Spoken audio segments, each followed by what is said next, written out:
Welcome to Intellect IS, and today we are going to discuss ocean salinity. आज हम लोग महासागर की लवणता का अध्ययन करेंगे।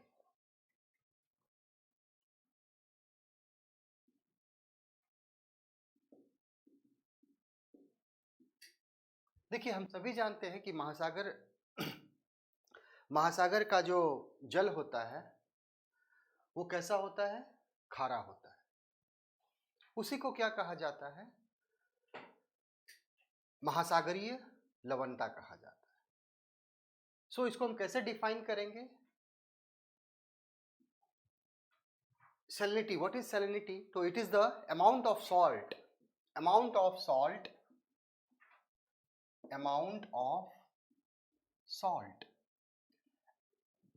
This amount of salt किस में होगा? ग्राम में होगा.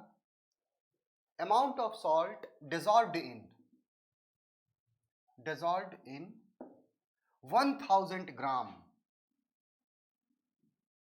of water, of oceanic water. ठीक है ना?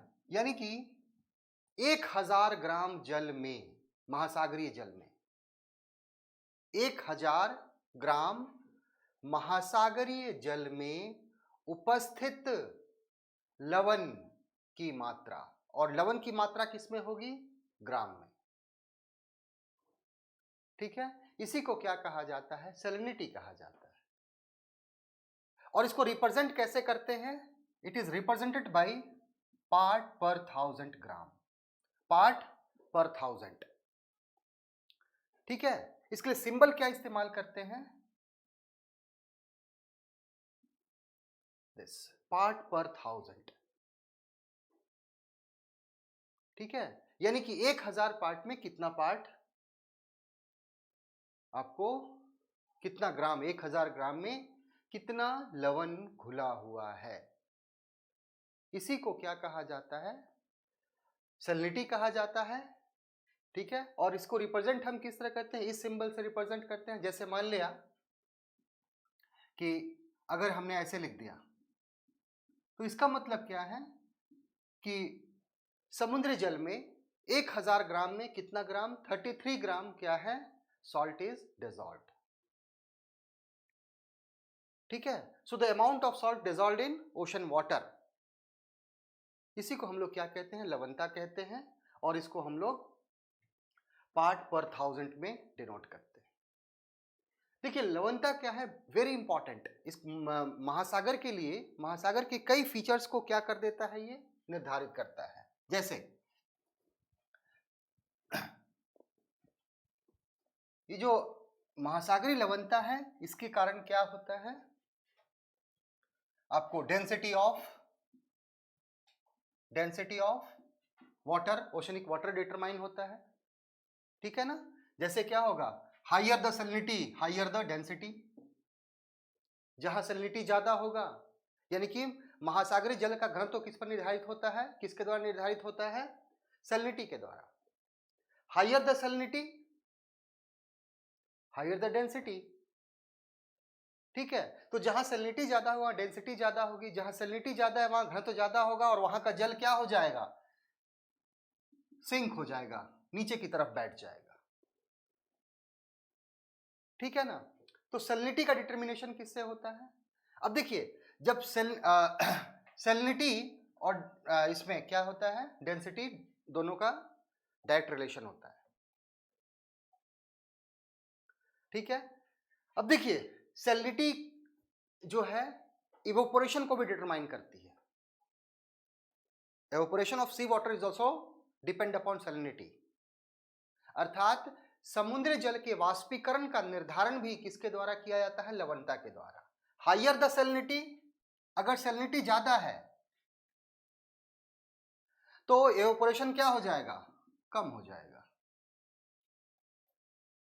ठीक है, higher the salinity, lower the evaporation. उसी तरह आपको सैलिनिटी के कारण boiling point and freezing point दोनों निर्धारण होता है।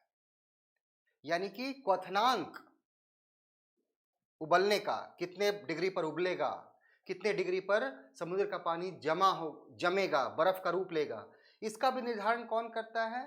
सैलिनिटी डिटरमाइन करता है। अगर सैलिनिटी ज्यादा है तो उसका बॉइलिंग पॉइंट क्या हो जाएगा? अगर ज्यादा रहेगा तो बॉइलिंग पॉइंट भी क्या हो जाएगा? ज्यादा रहेगा, ऊंचा हो जाएगा। Higher the salinity higher the boiling point. अगर ज्यादा सैलिनिटी रहेगा तो समुद्री जल को उबलने में क्या होगा? ज्यादा टेम्परेचर चाहिए उसके लिए, उसका बॉइलिंग पॉइंट क्या हो जाएगा? ज्यादा हो जाएगा। उसी तरह अगर सैलिनिटी ज्यादा है तो फ्रीजिंग पॉइंट भी क्या हो जाएगा? ज्यादा हो जाएगा। ठीक है? यानी कि जिस ओशनिक वाटर में जहां सैलिनिटी ज्यादा है वहां का समुद्री जल बहुत देर से क्या होगा? जमेगा। ठीक है? इसके अलावा फिर क्या कहते हैं कि सैलिनिटी और क्या डिटरमाइन करता है? Salinity also help in the birth of ocean current, अर्थात महासागरीय जल की जलधारा, महासागरीय जलधारा की उत्पत्ति में भी किसका निर्धारण होता है? किसके द्वारा? सैलिनिटी डिटरमाइन करता है। कैसे करता है? तो आप मेरे वीडियो देखिएगा जिसमें मैंने महासागर के बारे में बताया है।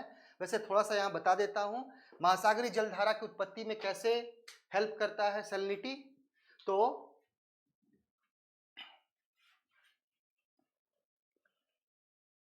सैलिनिटी और डेंसिटी में क्या होता है? प्रत्यक्ष संबंध होता है। अगर सैलिनिटी ज्यादा है तो डेंसिटी क्या हो जाएगा? ज्यादा हो जाएगा। उस केस में क्या होगा? उस एरिया का, जिस जगह, जिस समुद्री भाग में क्या है सैलिनिटी ज्यादा है, वहां घनत्व तो ज्यादा हो जाएगा। तो जैसे ज्यादा हो जाएगा घनत्व, तो सैलिनिटी होने से डेंसिटी ज्यादा हो गया, तो उस एरिया का जल जो है, अगर ये जल का समान तल है, ठीक है, तो क्या हो जाएगा? जल का तल नीचे हो जाएगा। ठीक है? और जिस एरिया में सैलिनिटी कम है और वहां क्या होगा? डेंसिटी भी क्या होगा? कम हो जाएगा। तो उस एरिया का जल क्या हो जाएगा? राइज कर जाएगा, ऊंचा उठ जाएगा। ये जल का सामान्य तल है, ठीक है ना? इधर क्या है? मीन लेवल ऑफ सी।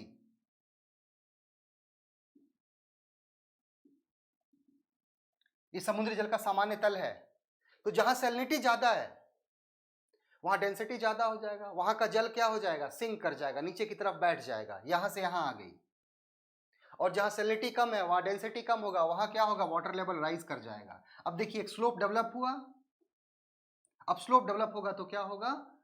यहां से area of low salinity to area of high salinity में क्या होगा? Movement of water will take place. और इस प्रकार क्या होगा? महासागरीय जल की धारा की उत्पत्ति हो जाएगी। सो it is, salinity is very important, क्योंकि महासागर के कई गुणों का निर्धारण किसके द्वारा किया जाता है? सैलिनिटी के द्वारा किया जाता है, लवणता के द्वारा किया जाता है। यह भी देखा गया है कि जहां बहुत ज्यादा सैलिनिटी होती है वहां क्या है? आपको समुद्री जीव भी कम मात्रा में पाए जाते हैं। ठीक है? तो ये क्या था? सामान्य परिचय सैलिनिटी का। अब आता है कि ये जो सॉल्ट है जो समुद्र जल में घुला हुआ है, इसके बारे में देखिए 1884 में, वैसे आपको 1872 से लेकर के 1876 के बीच चैलेंजर एक्सपीडिशन किया गया। ठीक है? चैलेंजर एक्सपीडिशन, चैलेंजर अभियान किया गया। देखिए ये अभियान जो है, चैलेंजर क्या था? शिप का नाम था, एक जहाज का नाम था, ब्रिटिश शिप। और इस चैलेंजर अभियान का ऑब्जेक्टिव क्या था? समुद्र के बारे में जानकारी प्राप्त करना। और यहीं से क्या होता है, इसी एक्सपेडिशन के बाद ओशनोग्राफी एक न्यू सब्जेक्ट का, मैंने ओशन के लिए क्या किया गया, एक अलग ब्रांच डेवलप किया गया, oceanography. So it is basically क्या है, it is a scientific expedition to know about the ocean. किसके बीच किया गया? 1872 टू 1876। ठीक है, एक साइंटिफिक एक्सपेडिशन था। और इसी के बाद क्या हो जाता है, ओशनोग्राफी का डेवलपमेंट होता है। ठीक है ना? यहीं से आपको इसी एक्सपेडिशन के बाद फाउंडेशन किसका बनता है?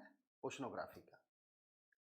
तो देखिए, चैलेंजर एक्सपेडिशन किया गया, तो इसी एक्सपेडिशन के दौरान यह पाया गया कि there are 47 type of salt dissolved in ocean water.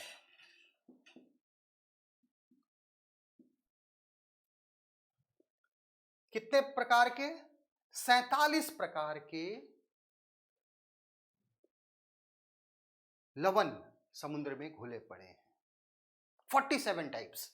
और इसकी घोषणा कब, इसकी कब जानकारी मिली? 1884 में। चैलेंजर एक्सपेडिशन कब किया गया? 1872 टू 1876।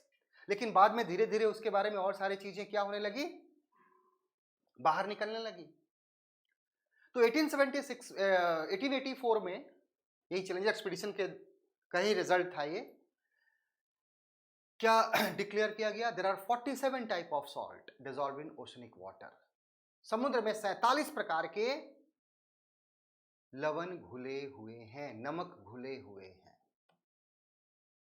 और इस 47 प्रकार में 7 आर द मेजर, 7 प्रकार के जो लवण हैं वही मुख्य हैं। ठीक है, अब 7 प्रकार में कौन कौन से हैं, एक बार उसको देख लीजिए, कभी कभी पूछ दिया जाता है।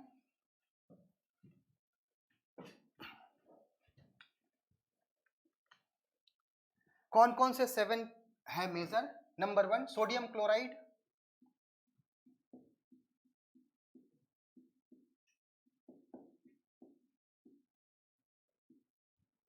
ठीक है, सबसे ज्यादा, ठीक है ना, सबसे ज्यादा यही है आपको 77.8%, जिसको खाने वाला सोडा भी कहा जाता है, खाने वाला नमक भी कहा जाता है। This is sodium chloride, sodium chloride NaCl। Sodium के बाद कौन सा है? Magnesium chloride,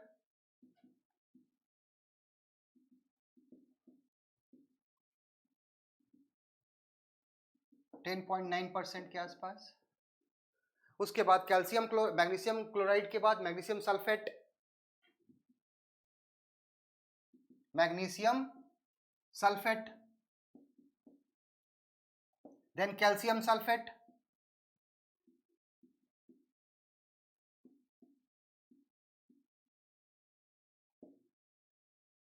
then potassium sulphate,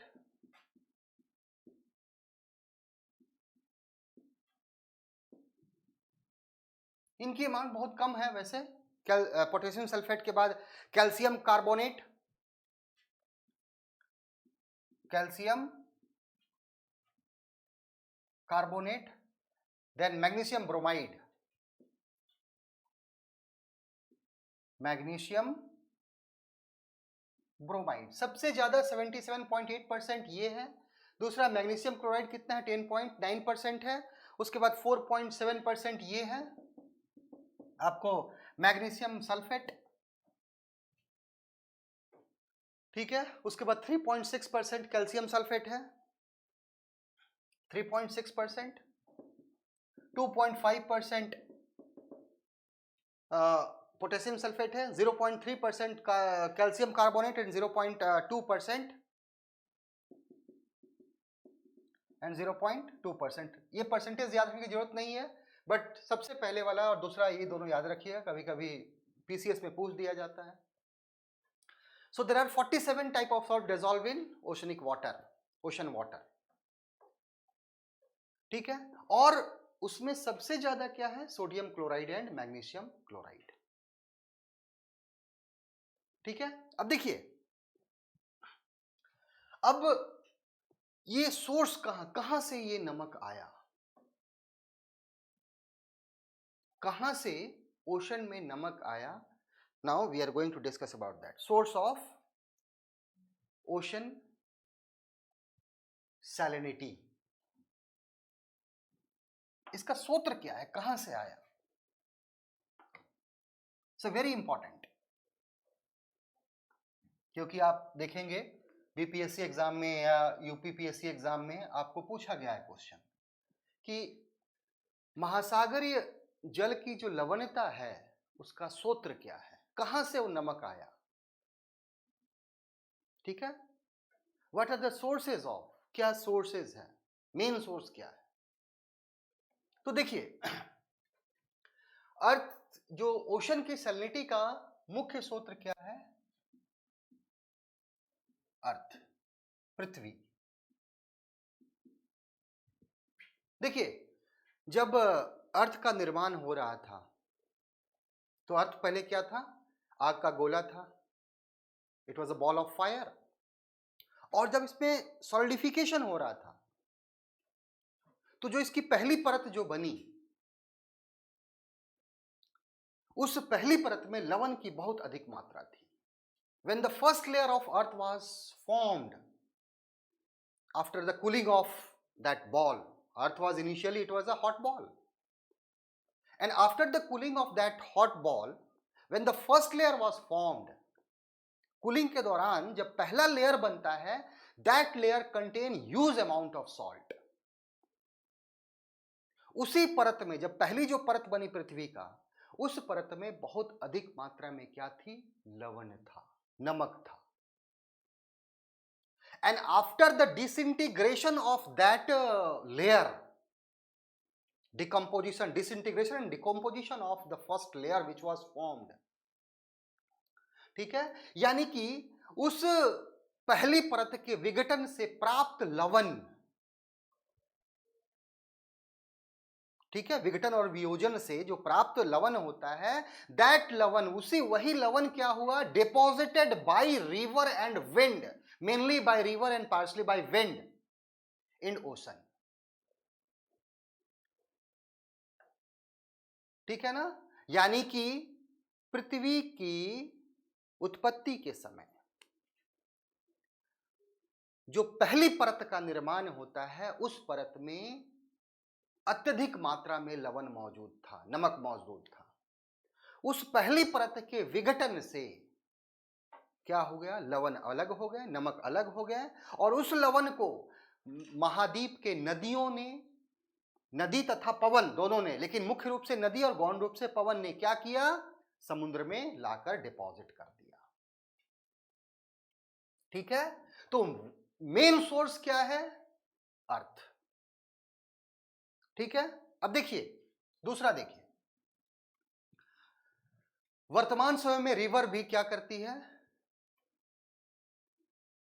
लवण लेके आती है।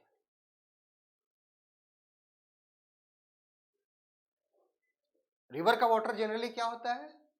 आपको सलाइन नहीं होता, प्योर ये होता है, क्या होता है? नॉट सलाइन, सलाइन नहीं होता है, लवणीय नहीं होता, फ्रेश होता है वो। ठीक है, लेकिन कुछ थोड़ी बहुत नमक वो भी लेके आती है। लेकिन river is not a main source. Remember one thing, river is not a main source. क्यों? क्योंकि रिवर में जो लवण होता है उसमें कैल्शियम की मात्रा ज्यादा होती है वर्तमान समय में रिवर, क्योंकि हमने क्या बताया कि what is the main source? Main source क्या है लवणता का? तो हम अर्थ क्रस्ट ही था। अर्थ क्रस्ट का जो पहली लेयर बना उसी का डिसइंटीग्रेशन हो गया, और उसी का डिसइंटीग्रेशन से क्या मिला? लिबरेट क्या हो गया? जो सॉल्ट था वो लिबरेटेड, और वही सॉल्ट क्या हो गया? डिपॉजिट कर दिया गया किसके द्वारा? रिवर और क्या कहते हैं, विंड द्वारा। वर्तमान समय में भी रिवर क्या करती है? लवण लेके आती है। ठीक है, in present day river also carry salt, but river is not a main source. लेकिन नदी मुख्य स्रोत नहीं है, क्योंकि रिवर, वर्तमान समय में जो रिवर लवण लेके आती है उसमें किसकी मात्रा ज्यादा होती है? कैल्शियम की मात्रा ज्यादा होती है। लेकिन ओशनिक वाटर में किसकी मात्रा ज्यादा है? सोडियम क्लोराइड का। ठीक है। और वर्तमान समय में जो रिवर लेके आती है उसमें मात्र 2% क्या होता है? सोडियम क्लोराइड होता है। वर्तमान समय में जो रिवर लेके आती है उसमें only 2% is sodium chloride. Maximum part किसका होता है? कैल्शियम का होता है। ठीक है ना? कितना परसेंट? 60% कैल्शियम होता है रिवर वाटर में।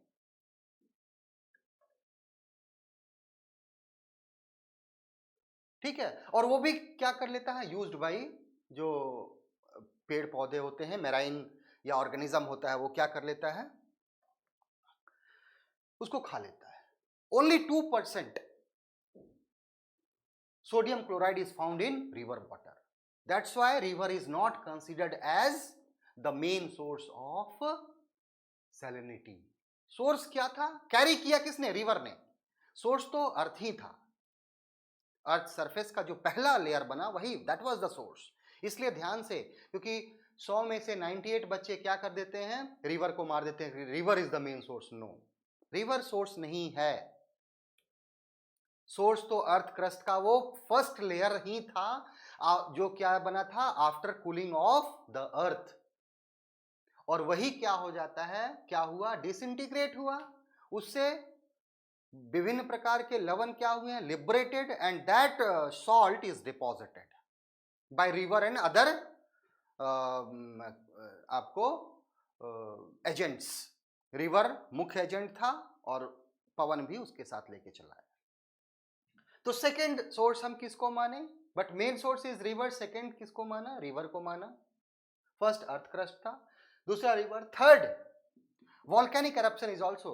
वॉल्केनिक एरप्शन में भी क्या होता है? कुछ सॉल्ट क्या होता है? निकलता है, वो भी एक सोर्स है। वॉल्केनिक एरप्शन से भी क्या होता है? थोड़े बहुत सॉल्ट, जैसे अंडर वाटर वॉल्केनिक एरप्शन होता है, या फिर सरफेस पे भी जो वॉल्केनिक एरप्शन होता है उससे धुआं निकलता है, उससे राख वगैरह निकलता है और डिपॉजिटेड इन द ओशन, और वो भी क्या है? एक सोर्स है। अपार्ट फ्रॉम दैट, ठीक है ना? तो ये सब सारे चीजें क्या है? आपको सोर्स हैं ओशन सैलिनिटी के। ठीक है। तो सबसे मेन सोर्स याद रखिएगा क्या है? Earth crust. अब आते हैं कि factors that control the salinity of water, क्योंकि सभी जगह सैलिनिटी नहीं होती है। देखिए, याद रखिएगा कि the average salinity of ocean, जो सी वाटर है, वो कितने के बीच होता है? 33 ग्राम पर 1000 ग्राम टू 37 पर 1000 ग्राम। दिस इज द औसत, इसी के बीच होता है।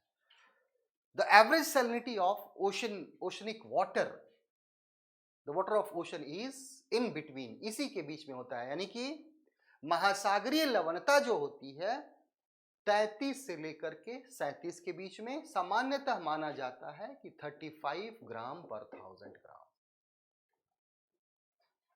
ठीक है, ये सामान्यतः है। But there is a variation in क्या होता है? The amount of salt in different part of ocean. लेकिन सभी जगह एक समान नहीं होता, औसत है ये। ठीक है। और तो क्या है? बहुत सारे फैक्टर्स कंट्रोल करते हैं। किसी एरिया में क्या है? सैलिनिटी ज्यादा है, किसी एरिया में क्या है? कम है।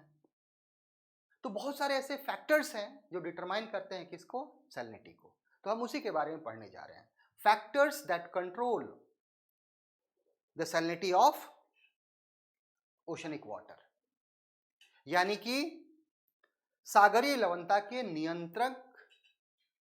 नियंत्रण, सागरीय लवणता को नियंत्रित करने वाले कारक। सागरीय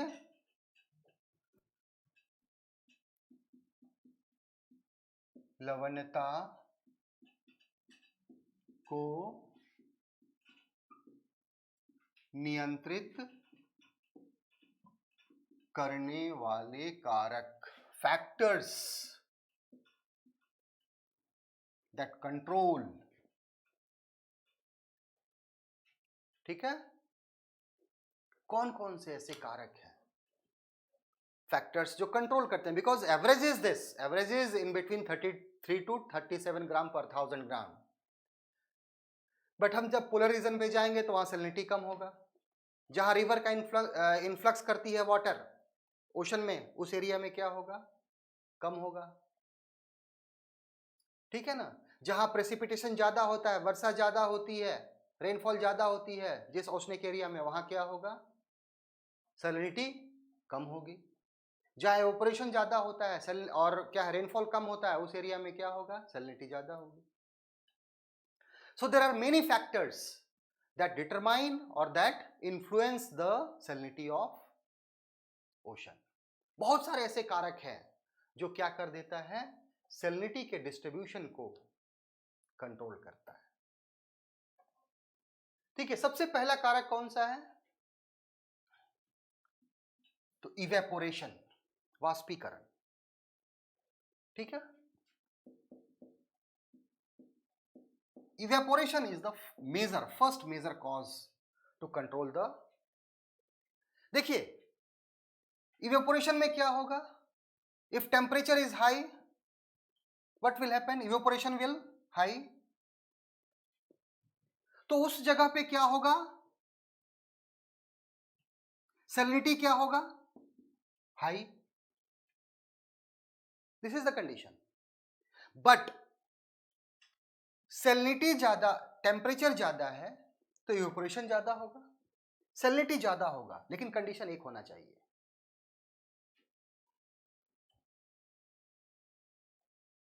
उस एरिया में क्या होना चाहिए,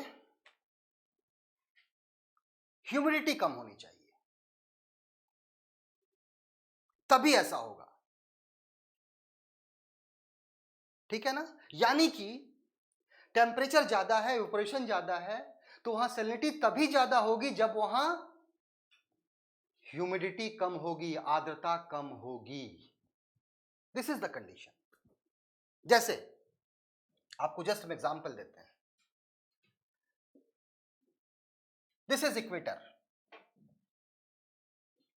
this is Tropic of Cancer, this is Tropic of Capricorn, और हम लोग ये कह सकते हैं कि 30 to 35 इस साइड हम ले लेते हैं, उष्ण कटिबंधीय क्षेत्र है, 30 से 35 डिग्री, 30 से 35 degree. This area equatorial region, abundant sunshine, बहुत अधिक मात्रा में क्या होता है, गर्मी पड़ता है, इवेपोरेशन भी यहां ज्यादा होता है, होने के बावजूद भी यहां सैलिनिटी कम होती है, अपेक्षाकृत रिलेटिवली क्या होता है, यहां कम होता है। उसका रीजन क्या है, presence of humidity in atmosphere. विषुवत रेखा पर अत्यधिक गर्मी और अत्यधिक वाष्पीकरण होने के बावजूद भी लवणता कम मिलती है, उसका कारण क्या है, वातावरण में, वायुमंडल में आर्द्रता की मात्रा का ज्यादा होना। In equatorial region temperature remains high throughout the year, and because of high temperature evaporation is also very high, but salinity is relatively low, and the reason is the presence of humidity, moisture in atmosphere। ठीक है, इसलिए यहां क्या होता है, relatively कम होता है with respect to 30 to 35 इस एरिया में, क्योंकि यहां क्या है, टेम्परेचर बहुत ज्यादा होता है, टेम्परेचर ज्यादा होता है, इवेपोरेशन ज्यादा होता है, लेकिन मॉइस्चर कम है, इसलिए क्या हो गया, मैक्सिमम कहां मिलेगा, सैलिनिटी 30 to 35 के पास मिलेगा। ठीक है ना, कहां मिलेगा आपको,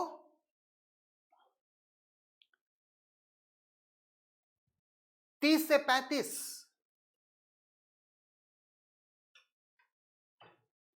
डिग्री के दोनों गोलार्धों में मिलेगा। इक्वेटर पे रिलेटिवली लेस मिलेगा in spite of high temperature as well as high evaporation. कम मिलेगा। क्यों कम मिलता है? तो वहां के वायुमंडल में क्या है, आपको आर्द्रता ज्यादा रहती है। ठीक है, समझ में आ गया ये। दूसरा पॉइंट देखिए क्या है, रेनफॉल। सेकेंड पॉइंट क्या है,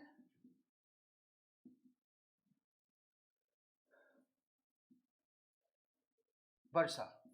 अगर वर्षा ज्यादा होगी तो क्या होगा, इन्फ्लक्स ऑफ, आपको वर्षा से क्या होगी, फ्रेश वाटर का सप्लाई होगा। तो जहां वर्षा ज्यादा होगी वहां सैलिनिटी क्या होगी, कम होगी। याद कीजिए, इक्वेटोरियल रीजन में क्या होता है, huge amount of rainfall every day, ठीक है ना।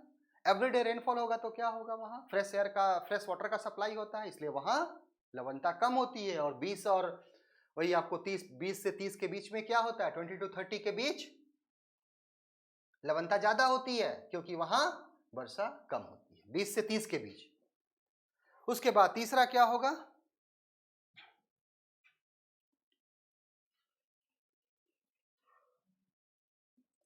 Influx of fresh water by river, नदी द्वारा क्या होगा, जल का लाया जाना। तीसरा, नदी द्वारा जल का आगमन, influx of fresh water by river. ठीक है, जिस एरिया में, जिस समुद्री भाग में आपको नदी द्वारा फ्रेश एयर लाया जाता है, फ्रेश वाटर लाया जाता है, वहां लवणता क्या होगी, कम होगी। जैसे आपको सबसे अच्छा एग्जाम्पल कौन कौन सा है, आप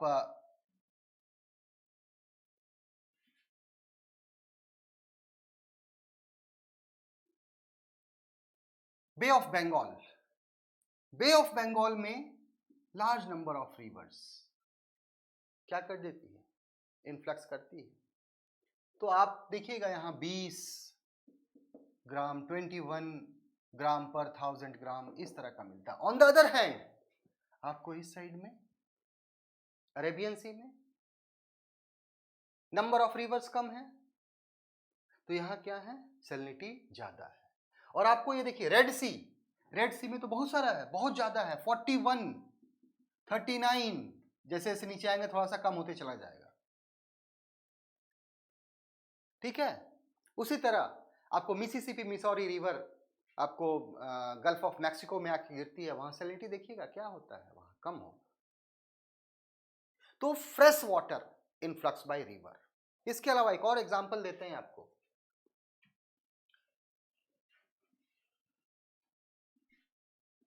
कैस्पियन सी। ठीक है, कैस्पियन सी में आपको दो रिवर, नॉर्दर्न साइड में क्या है, आपको 14 ग्राम पर 1000 ग्राम सैलिनिटी है। Caspian Sea is not a sea, it is a lake, but because of its voluminous size it is termed as lake, it is termed as sea. Caspian सागर कोई सागर नहीं है, it is an example of lake, यह एक lake है, झील है, लेकिन चूंकि इसका आकार बहुत बड़ा है इसलिए इसका नाम क्या पड़ गया, कैस्पियन सी। अब देखिए यहां कौन सा है, यूराल, यूराल नदी आके गिरती है, और ये Volga, the longest river of Europe. तो यहां क्या है, सैलिनिटी कम है। ऑन द अदर हैंड आप यहां देखिएगा काराबुगास बे है, क्या है, काराबुगास।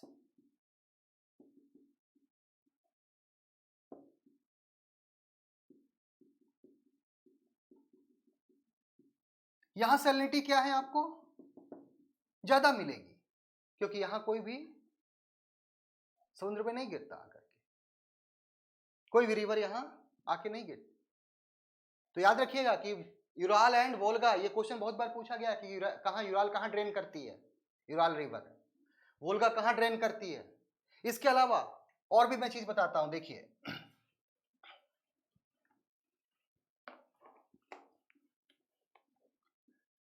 आपको ब्लैक सी और उसके थोड़ा सा ही बगल में आपको क्या मिलेगा, मेडिटेरियन सी, भूमध्य सागर। ठीक है, ये क्या है, मेडिटेरेनियन सी है, भूमध्य सागर। और भूमध्य सागर किसका भाग है, तो भूमध्य सागर is a part of Tethys Sea. याद रखिएगा, Mediterranean Sea is the part of it, remains of Tethys Sea, उसी का कुछ बचा खुचा भाग है। This is Black Sea. कृष्ण सागर कहा जाता है, काला सागर कहा जाता है। ठीक है, अब यहां देखिए ब्लैक सी की सैलिनिटी क्या है, अराउंड 18 ग्राम पर 1000। लेकिन मेडिटेरियन सी का 39, 38, 42 लाइक दैट। व्हाई? क्योंकि ब्लैक सी में डैन्यूब, नीपर, निस्टर, ये बड़ी बड़ी नदियां आकर के कहां ड्रेन करती है, कौन कौन सी, तो याद रखिएगा, डैन्यूब, ठीक है, नीपर, निस्टर, ये सब नदियां जो हैं, डैन्यूब, नीपर, निस्टर, ये सब बड़ी बड़ी नदियां यूरोप की हैं, कहां आके ड्रेन करती हैं, ब्लैक सी में आके। इसलिए यहां क्या है, सैलिनिटी क्या है, कम है। और उसी अक्षांश पे आपको मेडिटेरियन सी है, जहां कोई बहुत बड़ी बड़ी नदियां आके नहीं गिरती, वहां का सैलिनिटी क्या है, ज्यादा है। ठीक है ना, याद रखिएगा कि Danube is the only river in the world जिसके कोस्ट पे, जिसके तट पे 5 देशों की राजधानियां हैं। आप इसको क्या कीजिएगा, लिख लीजिएगा, Danube is the only river. जब मैं यूरोप की ज्योग्राफी पढ़ाऊंगा तो उसमें आपको इसके बारे में बता दूंगा। डैन्यूब एक ऐसी रिवर है जिसके तट पर 5 देशों की राजधानियां स्थित है। ठीक है, तो influx of fresh water, influx of water by river is also क्या कर देती है, कंट्रोल करती है किसको, द सैलिनिटी को। So these are the river water is also the controlling factor of salinity. First क्या था, पहला क्या बताया मैंने, एवेपोरेशन। सेकेंड इज आपको rainfall. Third is influx of fresh water. Third reason क्या है, मेल्टिंग ऑफ आइसबर्ग। ठीक है, तो ध्रुवीय प्रदेशों में क्या होता है, बड़े बड़े आइसबर्ग होते हैं, हिमखंड होते हैं, उनके पिघलने से क्या होता है, फ्रेश वाटर मिलता है। तो जहां जहां ऐसा घटना होगी वहां का सैलिनिटी क्या होगा, नेचुरली है क्या होगा, कम होगा। ठीक है, तो मेल्टिंग ऑफ आइसबर्ग। उसके बाद नेक्स्ट फैक्टर कौन सा है, एटमॉस्फेरिक प्रेशर। एटमॉस्फेरिक प्रेशर,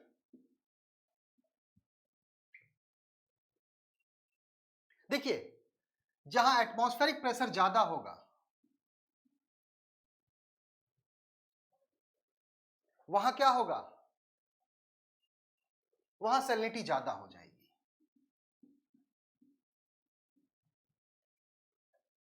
ठीक है, एवापोरेशन वहां कम होगा और वॉल्यूम क्या हो जाएगी, वहां कम हो जाएगी और उस जगह सैलिनिटी ज्यादा होगी। ठीक है, तो atmospheric pressure also determine control the controlling factor. जहां जहां एटमॉस्फेरिक प्रेशर या फिर एटमॉस्फेरिक प्रेशर का रीजन क्या होगा, कारण क्या होगा, anti cyclonic condition. Anti cyclonic condition यानी कि जहां प्रतिचक्रवाती दशा होगी तो वहां भी क्या होगा, प्रतिचक्रवात में हवा बाहर से अंदर से बाहर निकलती है, तो वो क्या करेगी, प्रेशर एक्सर्ट करेगी। प्रेशर एक्सर्ट करेगी तो जहां प्रेशर ज्यादा होगा तो वहां क्या होगा, सैलिनिटी कम होगी, क्योंकि वहां एवापोरेशन कम होगा, क्योंकि वहां हवा ऊपर से नीचे की तरफ आएगी, बैठेगी नीचे। So in the area of anticyclonic condition, वहां क्या होता है, आपको सैलिनिटी ज्यादा होती है। इसके अलावा नेक्स्ट फैक्टर कौन करता है,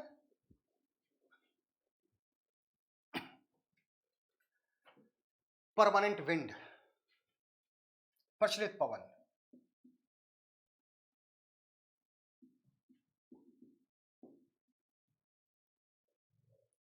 ठीक है, आपको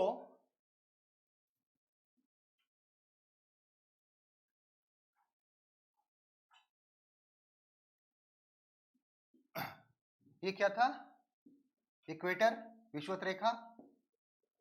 ये क्या था, सब ट्रॉपिकल हाई प्रेशर। विषुवत रेखा क्या है, लो प्रेशर एरिया है, ये निम्न दाब का केंद्र है। ये कौन सा है, सब ट्रॉपिकल हाई प्रेशर। ये उच्च दाब का, उपोष्ण कटिबंधीय उच्च दाब का की पेटी है। ये क्या है, सबपोलर, सबपोलर लो प्रेशर उपध्रुवीय निम्न दाब की पेटी। और ये कौन सा है, polar high pressure, polar high pressure belt.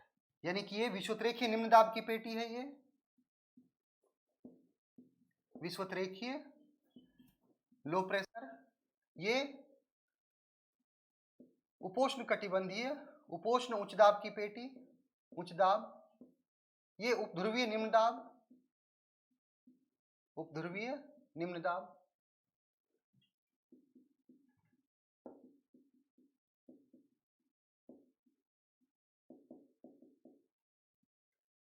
ठीक है, अब देखिए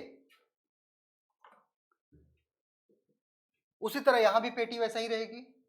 अब आपको मालूम है कि जो विंड का जो मूवमेंट होता है वो हाई प्रेशर से लो प्रेशर की तरफ होता है। तो यहां से क्या होगा, विंड ऐसे मूव करेगी, जिसको हम लोग क्या कहते हैं, ट्रेड विंड कहते हैं। अब बताइए ट्रेड विंड क्या करेगी, सैलिनिटी को कहां से लेके आएगी, महासागर के पूर्वी तट से लाकर के कहां जमा कर देगी, महासागर के पश्चिमी तट पर। एग्जाम्पल मैं बताता हूं कैसे होता है।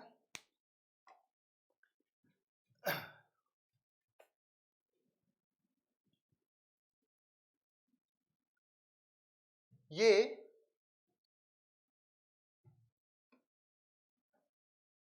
कॉन्टिनेंट है, महाद्वीप है, ये भी महाद्वीप है। ये क्या है, ओशनिक एरिया है। ठीक है, और ये विषुवत रेखा है।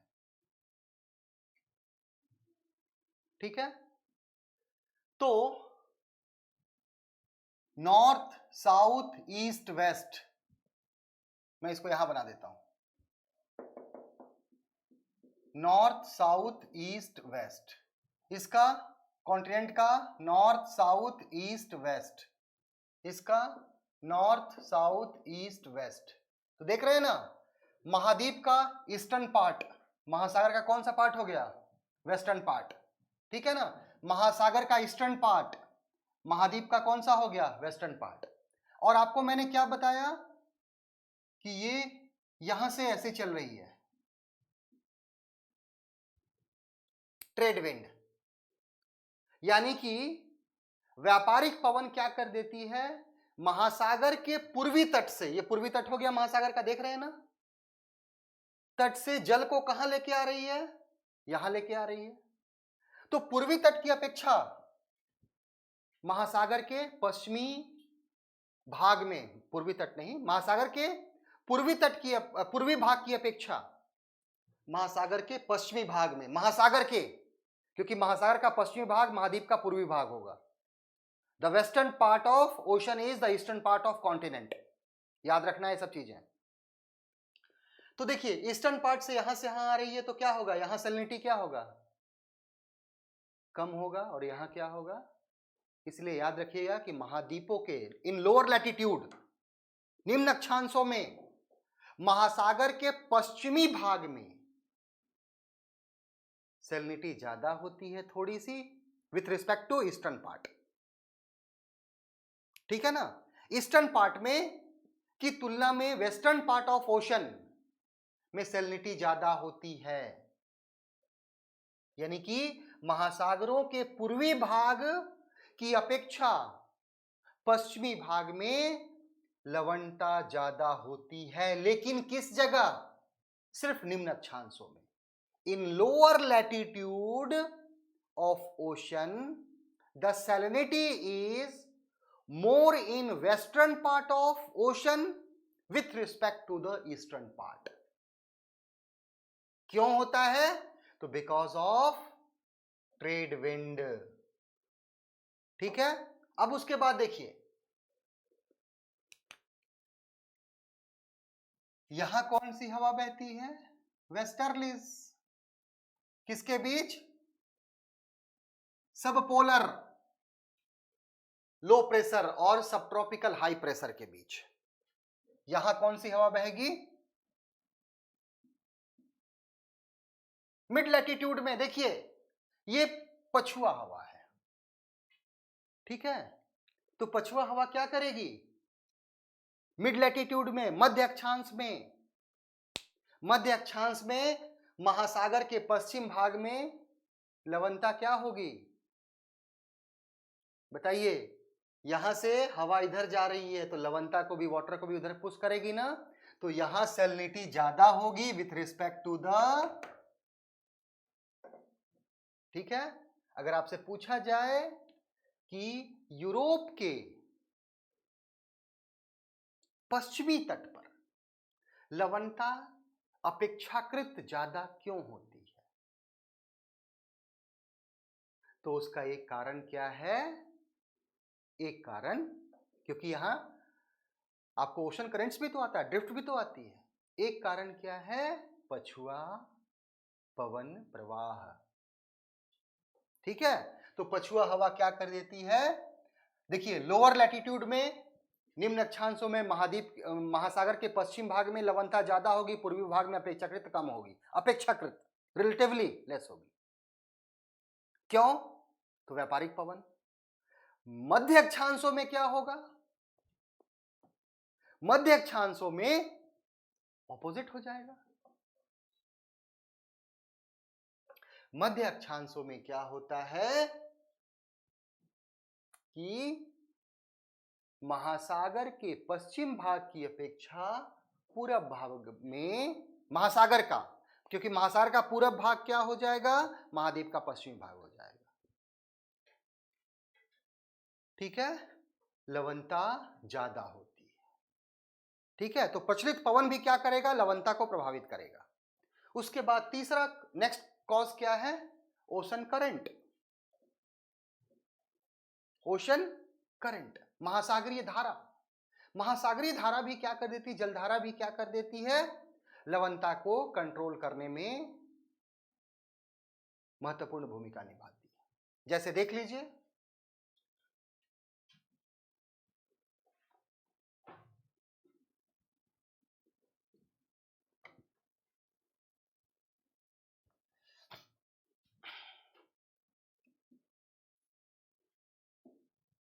ये महाद्वीप है, इक्वेटर है, तो यहां इक्वेटर पे कौन सी ओशन करंट चलती है? इक्वेटर के पास सभी महासागरों में इक्वेटोरियल वार्म करंट। अगर पैसिफिक ओशन में चलेगी तो उसको पैसिफिक का नाम दे देंगे, अटलांटिक में चलेगी तो अटलांटिक का नाम देंगे, इंडियन में चलेगी तो इंडियन का नाम दे देंगे। तो लोअर लैटिट्यूड में देखिए कौन सी करंट चलती है? विषुवत रेखीय गर्म जलधारा चलती है, वार्म करंट। कहां से आ रही है? तो महासागर के, ये पूरा महासागर है, महासागर के पूर्वी भाग से जल को लेकर के कहां लेके आ रही है? पश्चिमी भाग में। तो क्या होगा? यहां सैलिनिटी अपेक्षाकृत कम होगी और यहां ज्यादा होगी, क्योंकि यहां से इधर की तरफ चल रही है। उसी तरह आप देखिए, मिड लैटिट्यूड्स में क्या होता है? ये पछुआ प्रवाह होता है, वेस्टर्न ड्रिफ्ट होता है, जिसको हम लोग अटलांटिक ओशन में क्या कहते हैं? नॉर्थ अटलांटिक ड्रिफ्ट कहते हैं। अब ये कहां चल रही है? मिड मिड आपको लैटिट्यूड्स में, मध्य अक्षांश में। आप सभी महासागरों में देख लीजिएगा इस तरह की क्या जलधारा चलती है, वेस्टर्न से ईस्टर्न की तरफ। तो अब क्या होगा, यहां की सैलिनिटी क्या हो जाएगी, रिलेटिवली कम हो जाएगी, और यहां क्या हो जाएगी, ज्यादा हो जाएगी। तो दो चीजें याद रखनी है, इन लोअर लैटिट्यूड, निम्न अक्षांशों में, क्या याद रखिएगा, निम्न अक्षांशों में महासागरों के पूर्वी भाग की अपेक्षा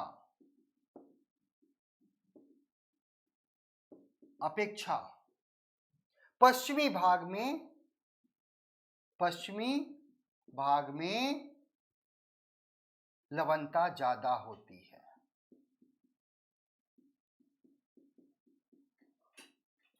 ठीक है, इन lower latitude the western part of ocean has relatively high salinity with respect to the eastern part।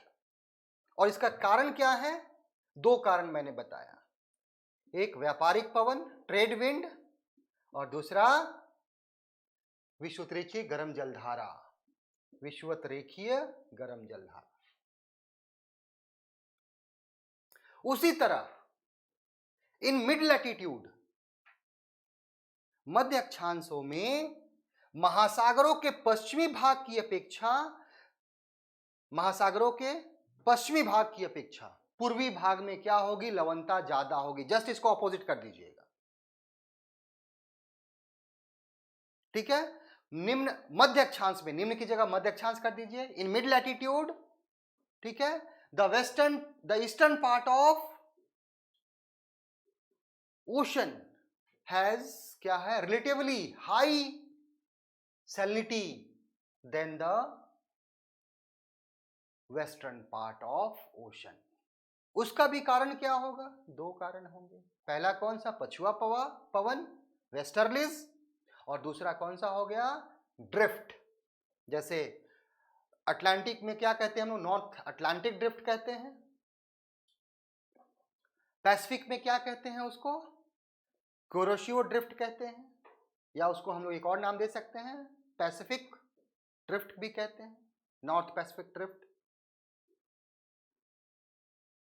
तो ये चीजें याद रखनी है आपको। तो ये सब सारे फैक्टर्स क्या थे, किसको डिटरमाइन करते हैं, सैलिनिटी को। अब उसके बाद देखिए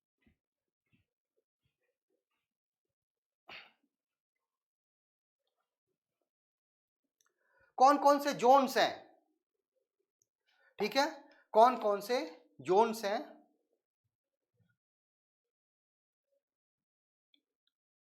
तो आपको मैं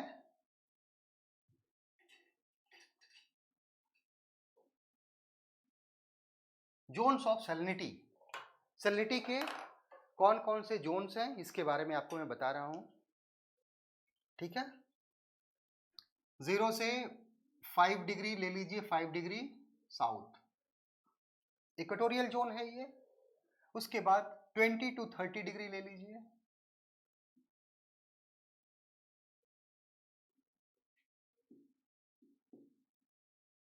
ठीक है, दोनों अक्षांशों में।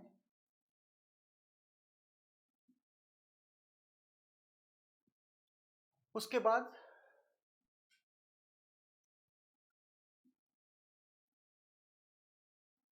ये 50 to 60 डिग्री ले लीजिए, शीतोष्ण कटिबंधीय क्षेत्र हो गया, 45 to 60 के बीच।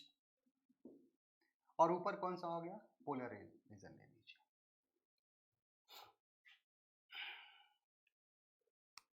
देखिए पहला कौन सा है, इक्वेटोरियल रीजन है।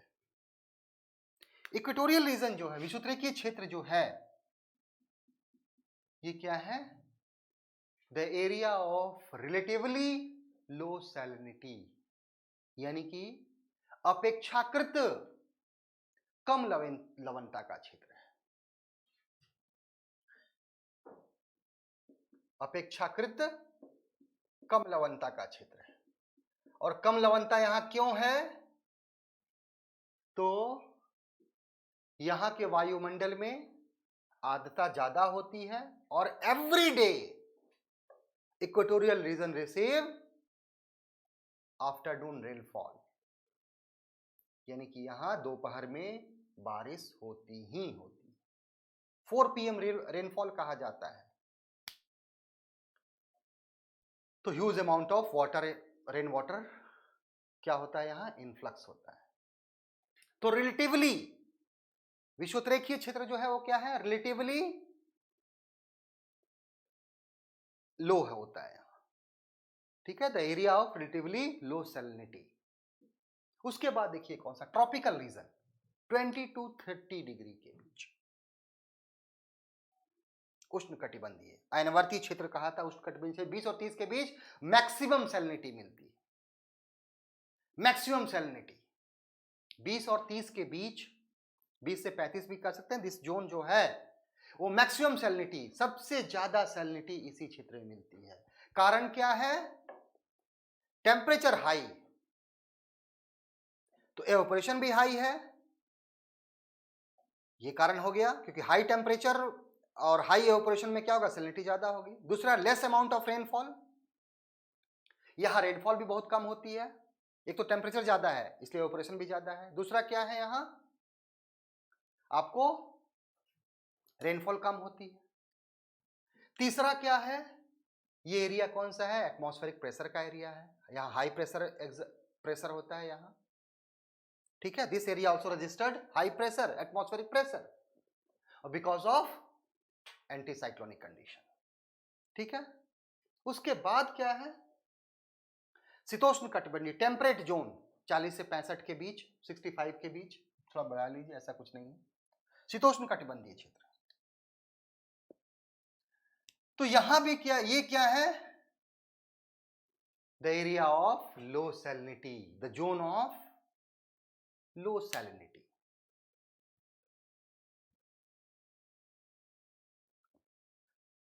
ठीक है। उसके बाद पोलर क्षेत्र आ गया। तो पोलर रीजन क्या है? The area of the zone of very low, very low, बहुत ही कम, ठीक है। तो ये क्या रहा? हॉरिजॉन्टल डिस्ट्रीब्यूशन रहा किसका? सैलिनिटी का। अब हम आते हैं कि वर्टिकल सैलिनिटी, यानी कि ओशन में नीचे की तरफ जाने से क्या होता है सैलिनिटी का, ठीक है। लास्ट टॉपिक है हमारा वर्टिकल डिस्ट्रीब्यूशन ऑफ सैलिनिटी।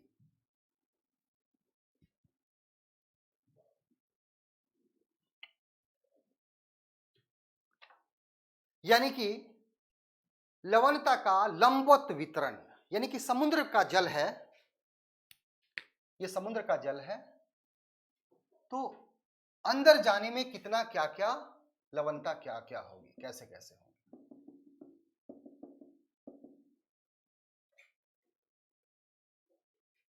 ठीक है। तो देखिए there is no any particular, आपको क्या है लॉ, इस तरह का कोई ऐसा नियम नहीं है कि नीचे जाने पे क्या होता है, बट कुछ कंक्लूजन निकाले गए हैं। क्या क्या कंक्लूजन निकाला गया है? कि उच्च अक्षांशों में, इन हायर लैटिट्यूड, उच्च अक्षांशों में क्या होता है? सरफेस का, जो ओशन का सरफेस होता है वहां सैलिनिटी कम होती है, ठीक है।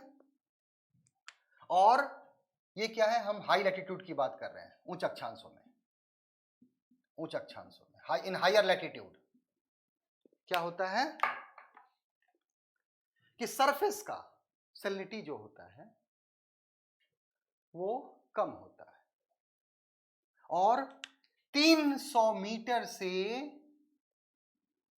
1000 मीटर के गहराई के बीच, 300 मीटर टू 1000 मीटर क्या होता है? सैलिनिटी इंक्रीज करती है। ये कहां है? सिर्फ हायर लैटिट्यूड में।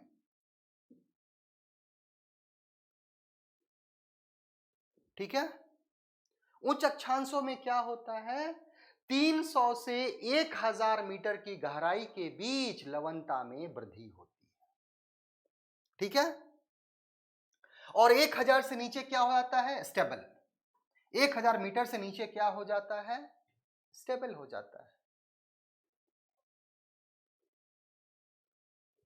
ठीक है। दूसरी तरफ उच्च अक्षांशों में क्या, निम्न अक्षांशों में क्या होता है, इन लोअर लैटिट्यूड, निम्न अक्षांश,